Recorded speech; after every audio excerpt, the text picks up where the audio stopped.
उत्तर प्रदेश के मुख्यमंत्री योगी आदित्यनाथ ने दिवाली से पहले उत्तर प्रदेश संस्कृत परिषद के छात्रों को बड़ा तोहफा दिया है। सीएम योगी ने वाराणसी के संपूर्णानंद संस्कृत विश्वविद्यालय में संस्कृत छात्रवृत्ति योजना का शुभारंभ किया और करीब 70,000 विद्यार्थियों के लिए 5.86 करोड़ की छात्रवृत्ति की राशि जारी की। सीएम योगी ने कहा कि सनातन धर्म की ऊर्जा का एक स्वर यहाँ आध्यात्म ऊर्जा से ओतप्रोत होकर गुंजायमान हो रहा है। संस्कृत को समझना है तो हमें इस स्वर के अंतःकरण में स्वयं को समाहित करना पड़ेगा। मैं आश्वस्त करता हूं कि जो भी संस्कृत में विशिष्ट शोध या थीसिस लिखेंगे, कुछ अच्छा कार्य करेंगे, उन सभी आचार्यों और छात्रों को हम स्कॉलरशिप देने की घोषणा करते हैं। संस्कृत में विशेष शोध के लिए संस्कृत केवल देववाणी ही नहीं है, बल्कि यानी केवल यह इस लोक और परलोक में ही संवाद का माध्यम नहीं है,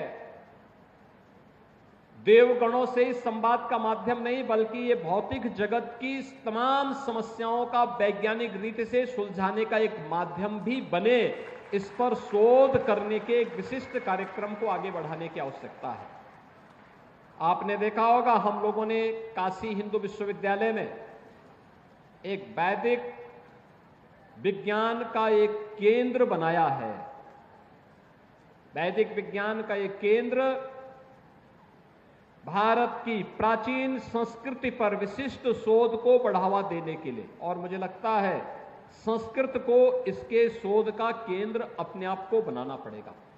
और मैं आप जो भी संस्कृत में विशिष्ट शोध की अपने थीसिस लिखेंगे, कुछ अच्छा कार्य करेंगे, मैं उनको, उन सभी आचार्यों को, उन सभी छात्रों को इस बात के लिए आश्वस्त करता हूं कि उनके लिए एक अच्छी स्कॉलरशिप की हम घोषणा करने जा रहे हैं, जिससे वो बेझिझक अपनी वृत्ति की चिंता किए बगैर सरकार उसकी व्यवस्था देख सके, और एक निश्चित समय के लिए हम उसको स्कॉलरशिप देंगे, 2 वर्ष के लिए, 3 वर्ष के लिए, जो इन 3 वर्ष के अंदर बिना किसी चिंता के वह अपने शोध के कार्य को आगे बढ़ा सके और इसके माध्यम से वह भारतीय संस्कृति के मूल तत्व को दुनिया के सामने रख सके।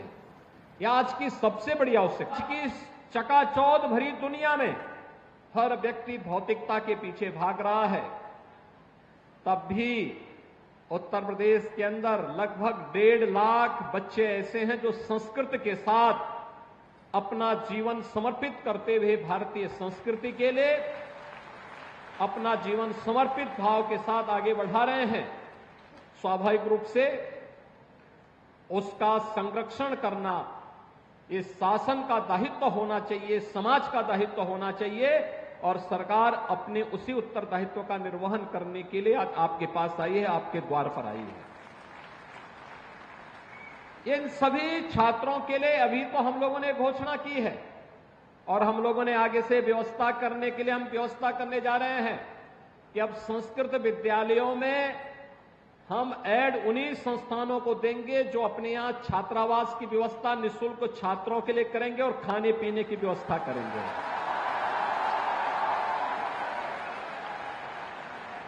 जहां पर भी कोई व्यक्ति, कोई आश्रम, कोई न्यास अच्छा छात्रावास बना के देगा, विद्यालय देगा, बच्चों के रहने खाने की निःशुल्क व्यवस्था करेगा, वहां हम अनुदान देकर के उस संस्थान को हम संस्कृत की मान्यता के लिए अच्छे आचार्यों की नियुक्ति करने के लिए एक स्वतंत्रता भी देंगे। और हमने कहा कि भाई युद्ध स्तर पर प्रदेश भर में इस प्रकार के विद्यालय खोलिए जो गुरुकुल की परंपरा को पुनर्जीवित कर सके।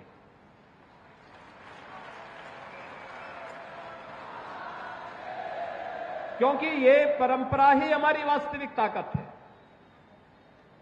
इस परंपरा ने ही भारत को विश्व गुरु के रूप में स्थापित किया। इस परंपरा के कारण ही विपरीत परिस्थितियों में भी भारतीय संस्कृति, हमारी सनातन संस्कृति तमाम झंझावतों का मुकाबला करते हुए भी आज जीवित बनी हुई है, सुरक्षित है और दुनिया का मार्गदर्शन करने के लिए आज प्रधानमंत्री मोदी जी के नेतृत्व में उठ खड़ी हुई है।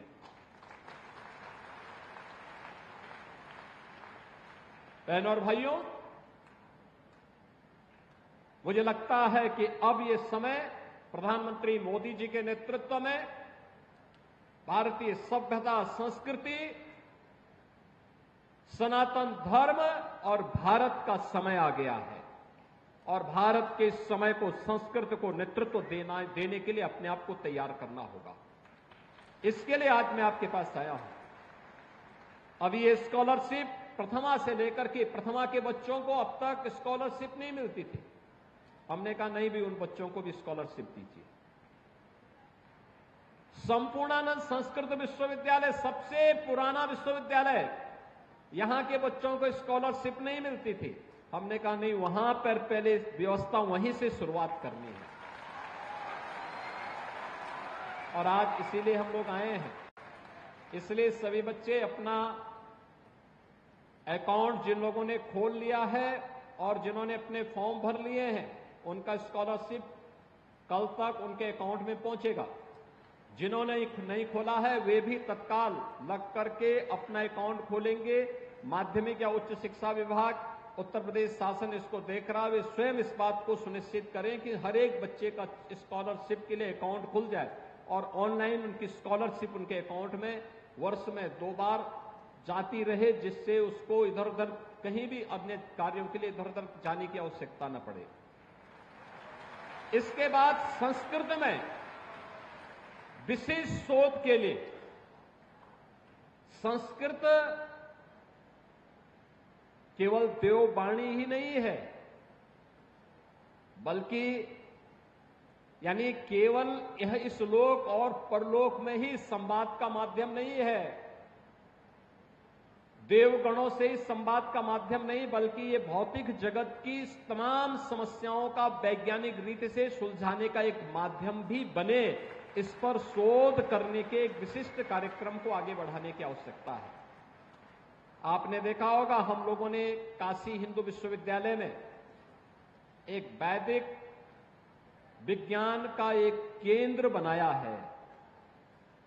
वैदिक विज्ञान का एक केंद्र भारत की प्राचीन संस्कृति पर विशिष्ट शोध को बढ़ावा देने के लिए, और मुझे लगता है संस्कृत को इसके शोध का केंद्र अपने आप को बनाना पड़ेगा। और मैं आप जो भी संस्कृत में विशिष्ट शोध की अपनी थीसिस लिखेंगे, कुछ अच्छा कार्य करेंगे, मैं उनको, उन सभी आचार्यों को, उन सभी छात्रों को इस बात के लिए आश्वस्त करता हूं कि उनके लिए एक अच्छी स्कॉलरशिप की हम घोषणा करने जा रहे हैं, जिससे वो बेझिझक अपनी वृत्ति की चिंता किए बगैर सरकार उसकी व्यवस्था देख सके और एक निश्चित समय के लिए हम उसको स्कॉलरशिप देंगे, 2 वर्ष के लिए, 3 वर्ष के लिए, जो इन 3 वर्ष के अंदर बिना किसी चिंता के वह अपने शोध के कार्य को आगे बढ़ा सके और इसके माध्यम से वह भारतीय संस्कृति के मूल तत्व को दुनिया के सामने रख सके। यह आज की सबसे बड़ी आवश्यकता है।